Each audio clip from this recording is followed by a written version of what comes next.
Dr. Weiler, my algorithm certainly confirms that a deep plane facelift is a hot topic. It's all over social media. You know it, I know it. First, what is it and why is it so popular now? Great questions. Yeah, my algorithm feeds me that all day long, right? So the deep plane facelift is a technique that's been around for a while. Okay. And essentially what's happening is traditional facelifts are loosening the deeper structures, giving them a good pull, okay? And then redraping the skin.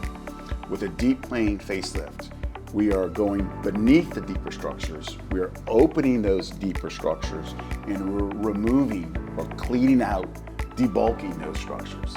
Okay. I know that there's a buzzword I've heard you talk about.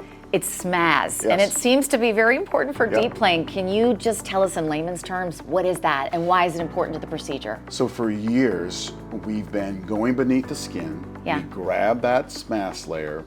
We either remove some of it and tighten it, or we just pull it in general. Okay.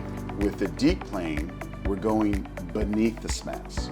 So we're opening up those SMAS muscles, especially here in the sort of, below your chin area. There's three main things that we're gonna do. We're gonna trim the submandibular gland, that's the big gland that hangs down here. Not remove it, but trim it. We're gonna remove the deep fat that can't be reached with liposuction, okay? And then the third thing, you have some muscles in here, and those muscles have hypertrophied or grown, and now they're too big. Okay. I always tell patients, it's like opening an overstuffed box where the lid is bulging, right? We're opening the lid. We're going to not remove the contents, but we're gonna cut the contents in half.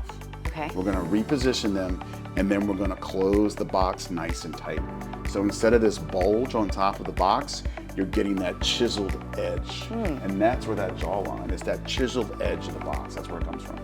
Is this procedure going to replace traditional facelifts? So it's not. So some patients,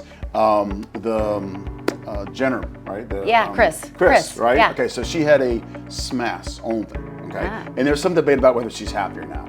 But a lot of revisionary stuff is SMAS only because she may have had a deep plane in the past, right? So I know her physician, he's an excellent surgeon. Patients that have lost a lot of weight, patients that have aged prematurely, ladies that are in their late 40s and 50s, and they really want to get that nice jawline, right? Those are patients that are getting pushed to the deeper plane work. Okay. Patients with a heavy neck. If you've had a previous facelift or two and you're 80 years old, you probably don't need a deep plane. You probably just need that traditional SMAS pull, or what we call a refresh. Okay. It's those younger patients that have that fuller neck that, you've got an excellent jawline. Ladies that want that jawline that you have. I'm sizing myself up today. No, you look great, but it's really for ladies and I think the results also hang around a lot longer. Because we're not only just pulling and tightening, we're trimming, removing, and repackaging. Okay, you led me into my question. I wanted you to talk a little bit about results, the difference with a deep plane, and also recovery. Do we have to look at a longer time there? Sure, I don't think there's much of a recovery difference at all. Okay. People talk about it online. It's somewhat surgeon dependent, recovery time, but I tell my patients recovery typically to look really nice is between 2 and 3 weeks. Who gets pushed to this?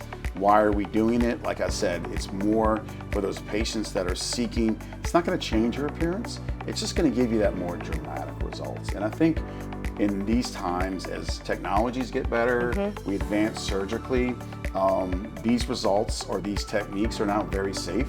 This procedure was invented in the 70s. It just wasn't very safe back then. So now we have new surgical instruments and tools that I can reduce the submandibular gland safely. And so that's really what's pushing this revolution.